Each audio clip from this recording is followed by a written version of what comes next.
Or they'll go to credits. Oh, man. Are you kidding me, man? Oh my gosh. Ugh.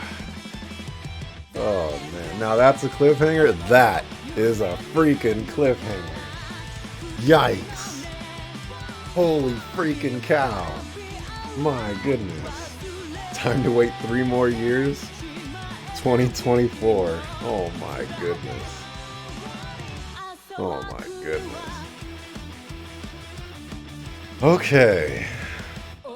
Okay. Well, I guess I gotta say it. Trails of Cold Steel 3 has been conquered. And this has been a wild ride. Like it a lot. Geez. Oh my goodness. Alright. Alright, let's go into my thoughts. Let me reduce the volume here a little bit. Okay. Alright. So, my overall thoughts, there's one thing I want to say before I even touch anything. And it's, after playing 3 Trails of Cold Steel games and effectively no other Trails games, I'm going to definitively say that my experience was not burdened, injured, or impaired by my lack of experience. Yes, there are areas where I didn't understand everything fully, but to contrast, the game has also explained everything very well while keeping the details light. Being in the position that I am, I don't think you need to play any of the other Trails games to enjoy the Cold Steel games. Period. And I wholeheartedly believe that after finally completing the game. 100%. And then I just go into some other stuff of my overall thoughts of like, am I super biased? Or do I just really, really like the Trails of Cold Steel games? There is just something about these games that really stand out to me a great deal. It seems like they do so many aspects as far as like where the writing goes really, really well. And it really is a treat to kind of be a part of the direction and just see how everything grows and I guess matures into this grand epic story. It's really fascinating how well they do it. And then, like, are there any other franchises out there that I've enjoyed more than Cold Steel, with each successive game amplifying the qualities that I like? It's really impressive. I can't think of any games or any series out there where I've put so much fanatical effort and love into than the Trails of Cold Steel games. It's just crazy for me. For some reason, there is qualities in this game that make me keep coming back. Such as like the intrigue in this game. I really like the political intrigue and just like how many factions there are and how they're all working towards various goals and doing various things. And it's at times really nice to just be a nobody and try to pick at the pieces and try to, finally complete a puzzle or get that puzzle close enough to completion to where you can start seeing a picture in front of you. It's a really nice thing. On top of that, I really like the character development. This game does a fantastic job setting up its characters and then building on their personalities and all that other good stuff as well. Um, the world building is also super, super nice. They do a really good job of kind of giving you a good idea what Erebonia is like, and they send you all these other places to get a feel of what each region is like and how they do things and who's who's a part of those regions and why they rule that specific way. It's really nice. You get involved in a lot of politics in this game. And then the villains.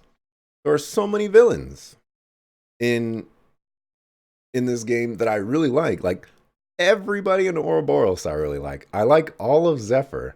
Um, I guess I like the Red Constellation. I guess. I like Osborne. I liked Cayenne. I liked Crow. You know, the Imperial Liberation Front. Um, all of the villains in this game, I have thoroughly enjoyed. Uh, Kind of seeing their stories unfold. And in this game, of all games, like they let the villains win, or at least it's on a cliffhanger where we're just gonna say, yeah, they won. They absolutely won.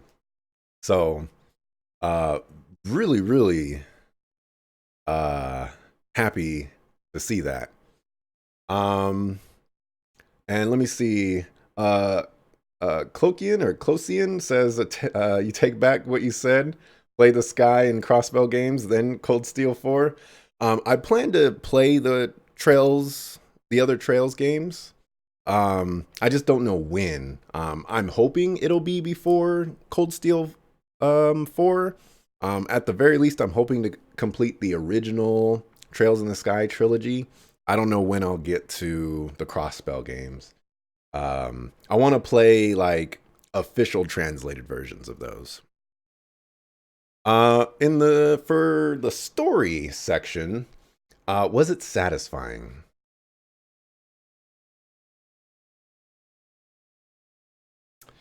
I'm going to say it was satisfying, and I really do like the story a lot. But I was hoping for more short term answers. Um, they introduced Azure Siegfried, like, and I guess they do reveal that he's Crow finally at the end, but maybe something to cap that off. What's going on with Reen and his mysterious power? Um, I guess they told us about the Phantasmal Blades plan. I guess there's just some little things out there that I wish they capped off this go around that they didn't do. Um, let's see. So ultimately, I would say it's satisfying, and it was a pretty nice cliffhanger to end on. It caught me by surprise. I was like, all right, you're going to a black screen. All right, we're gonna fade into something else, and then the credits start or the character credit thing starts rolling. I was like, come on, man, why you do me like that? Does it feel complete? Um, since it ends on a cliffhanger, I guess I technically can't say it feels complete. It's more like a part one. Um, but I would say, from getting from start to finish, I do think there is completeness there.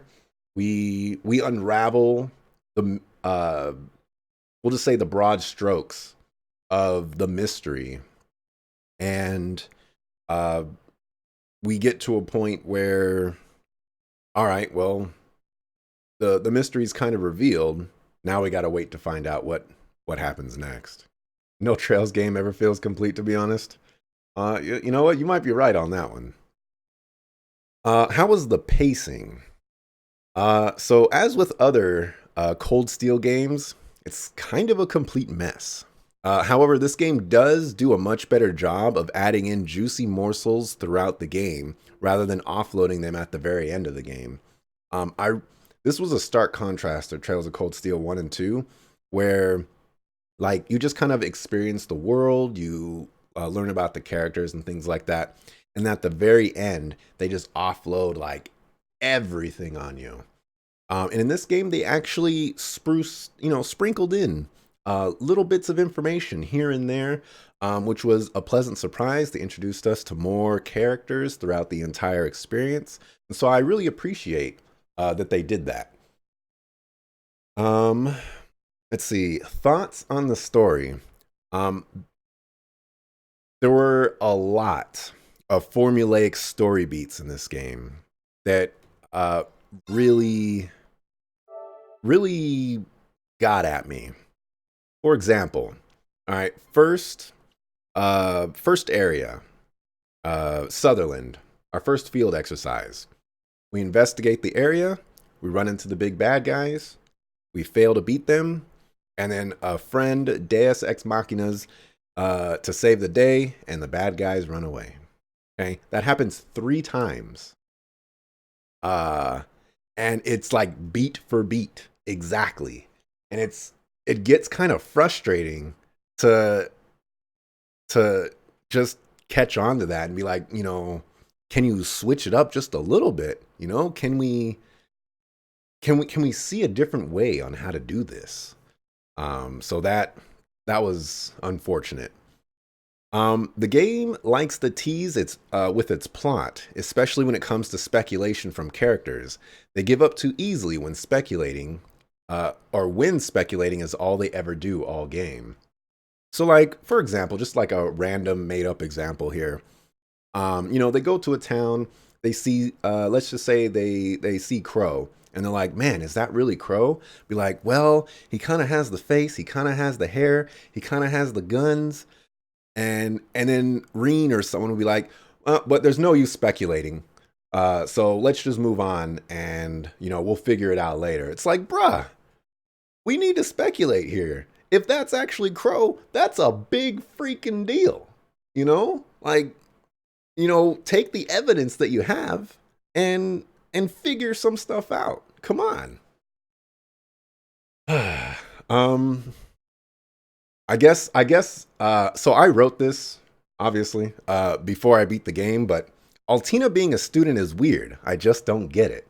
Now I get it. She was there on purpose to become a sword. uh okay. This one might get me a little bit of flack. Is there too much in Cold Steel 3? Characters, plot weaving, and presence. I know I haven't played the other Trails games, but I feel like there are a lot of characters that needed the SSS treatment. They're spoken about, we're reminded that they're there, but we don't see them. How important is Tita, Agate, and Tio to Erebonia?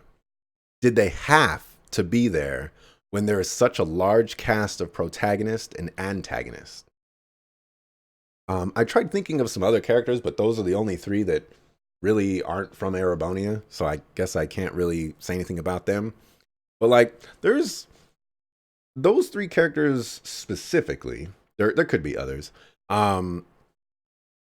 Like I appreciate that they're there, but when it comes down to it, this story could have been told without them. And the fact that they are there just means that, and I guess this is a really bad way to say it, and I shouldn't say this, but I'll say it anyways. We don't get to spend time with other characters from Erebonia that might deserve that spotlight more. Tita and Agate and Tio are in their own Trails, series, and that's where they get their spotlight. So is it really necessary for them to be a part of the Erebonia spotlight? And continuing with that particular point of too much, I might even feel that the new Class 7 students were too much. Spending the first 2 games with OG Class 7 and then introducing largely irrelevant people to get to know and love. By the way, I really do like all of the new Class 7 people. It feels like it's a bit much.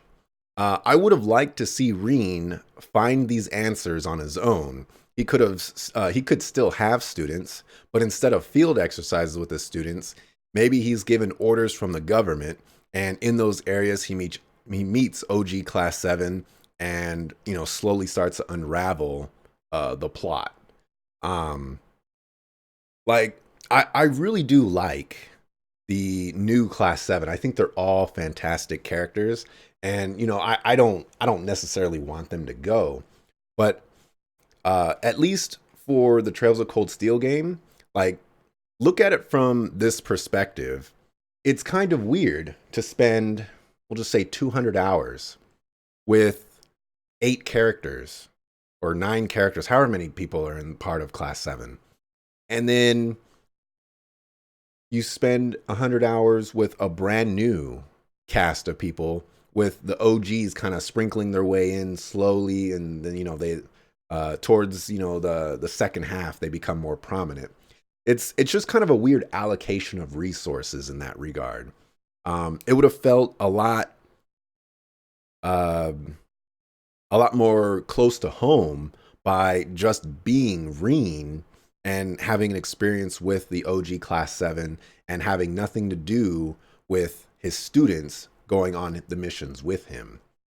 But at the same time, I do like how they presented the characters and things like that. I just wish, like, ultimately it does kind of boil down to the formulaic story beats.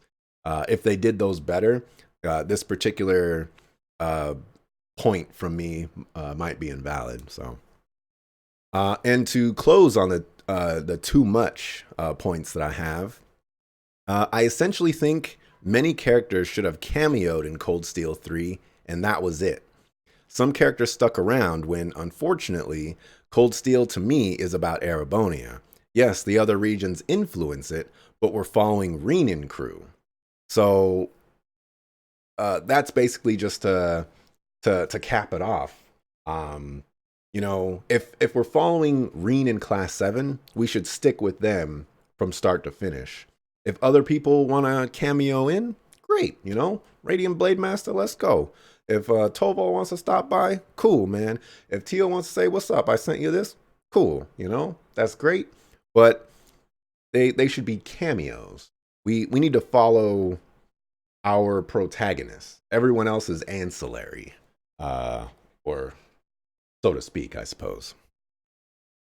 For writing, why is it impossible for people to walk and talk at the same time?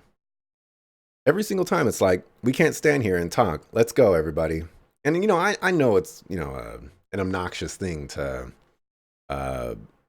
create a scene for blocking where they're walking. And, they did it a couple times. Like at the very beginning of the game, Tawa and Reen are walking through the city and whatnot.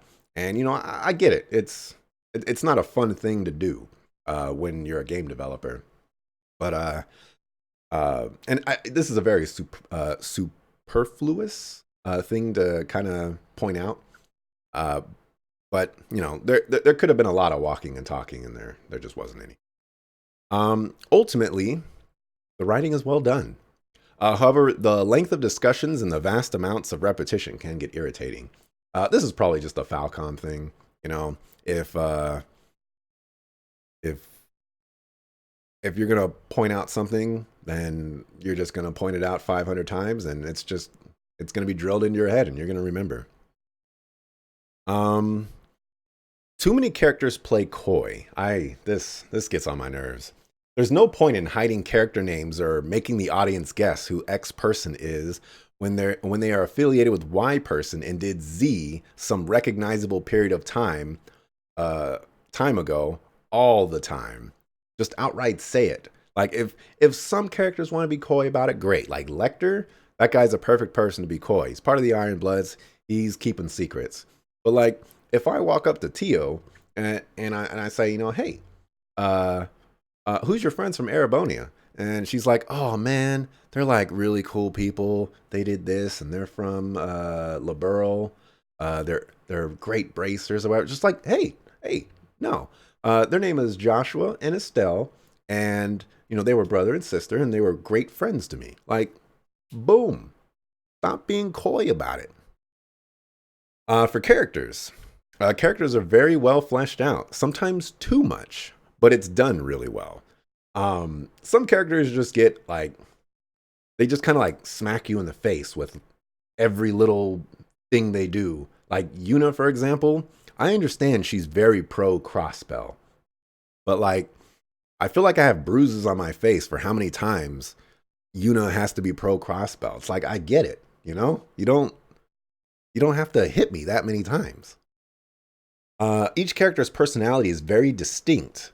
with a large cast of characters, it really does feel like each character is unique. And this is like a crowning achievement to these Cold Steel games. You know how hard it is to create a unique character? It's it's not easy. And then you know how hard it is to create like 35 unique characters? That's that's insane. But there's so many unique characters in this game. It's truly a testament to the really good writing and the really good translation for these Cold Steel games. And I'm going to put myself on repeat here by stating that I really like the new Class 7. Each member was thoroughly entertaining and great. I like them a lot. A lot. For gameplay mechanics and design, don't worry, I'm almost done here. What gameplay elements stand out? Orders are a very interesting addition. Ultimately, I feel they are quite useful and very strong. However, their diversity isn't as strong, and some of them, such as Claire's, are very overpowered. I might even say Kurt's is overpowered. Maybe not necessarily because of what it does, but like I actually think it might be bugged because 30% reduction shouldn't be that crazy. It really should not be that crazy. But for whatever reason, like I was getting 10 turns in a row or something like that. It's actually 70% reduction. It's a translation error, actually.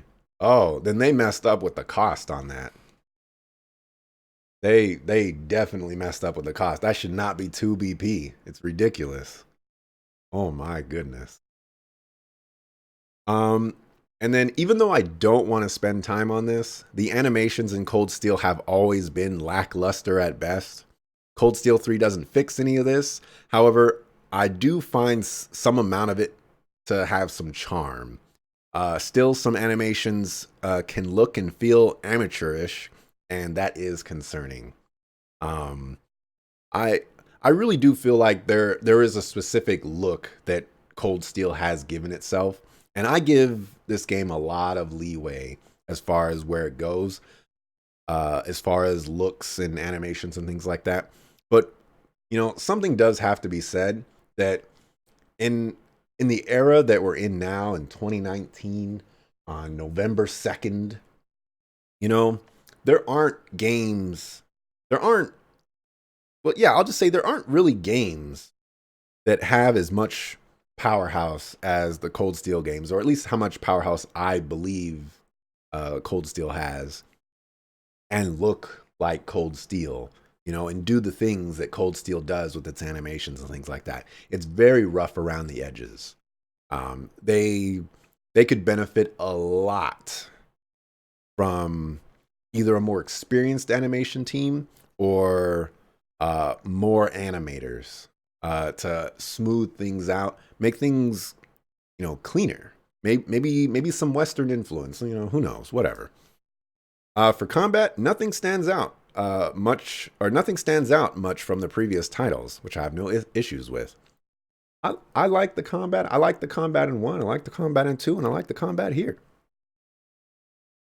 That's fine. For dungeons, I don't really have anything other than they're relatively short and sweet, all things considered, which I dig. For cardinal sins, I'm kind of struggling with this one because this game gives you a large cast of characters, and you're never going to be able to use all the characters at once. And so when a game does that, you know, it's just important for them to give you access to the like enough characters where you can mix and match things as you need. And I feel like this game gives you the tools for that.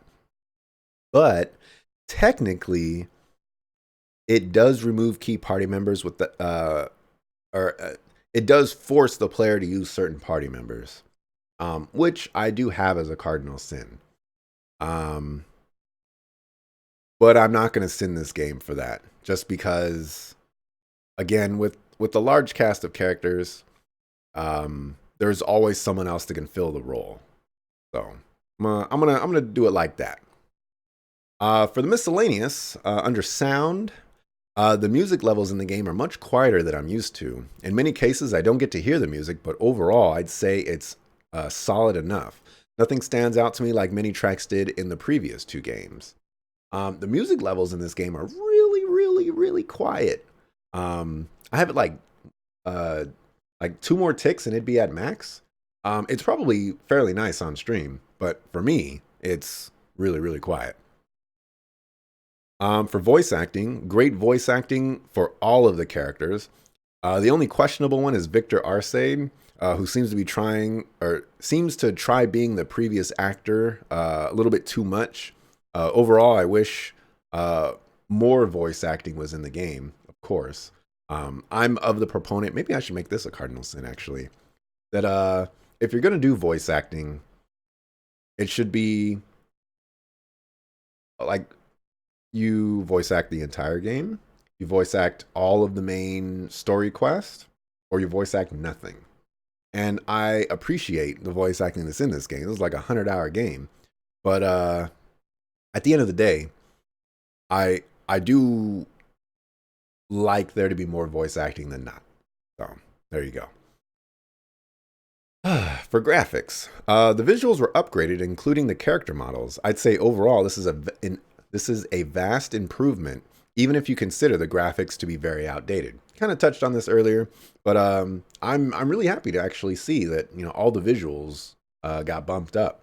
I mean, it is a PS4 game, so they got a lot of power to use. My biggest issue with the new character models are the recognizability of characters.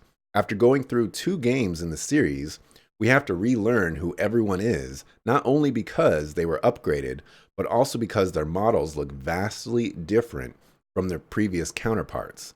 With only 1.5 years passing between the games, this was a very unfortunate side effect. Yeah, there's some characters in this game that don't look very similar to their previous counterparts, and it just kind of sucks. You look at them, you're like, wait, who is that? And you're like, wait, what? Who is that person? That person? For replay value, I have no idea about the replay value for this game. Let me see. In Cold Steel 1, there's really not much replay value, unless you want to max out all the quests or whatever, but there's really not much there. Cold Steel 2 has the Black Records, which is pretty great because you get to learn that Thomas Lysander is part of the Gralsritter and get a little bit of mystery unraveled, and that's super nice. I don't know if this game has any of that, so I'm going to say there isn't really any replay value in this game. Black Records should have never been New Game Plus only, in your opinion? I actually agree with that a lot. 100%. And then my last category, if the developer is watching. My biggest issues with the game boil down to redundancy. While the Cold Steel games are among my favorites ever, too many formulas are overused. It's difficult to be genuinely surprised when the same setup, aftermath, and conclusion are used back to back to back.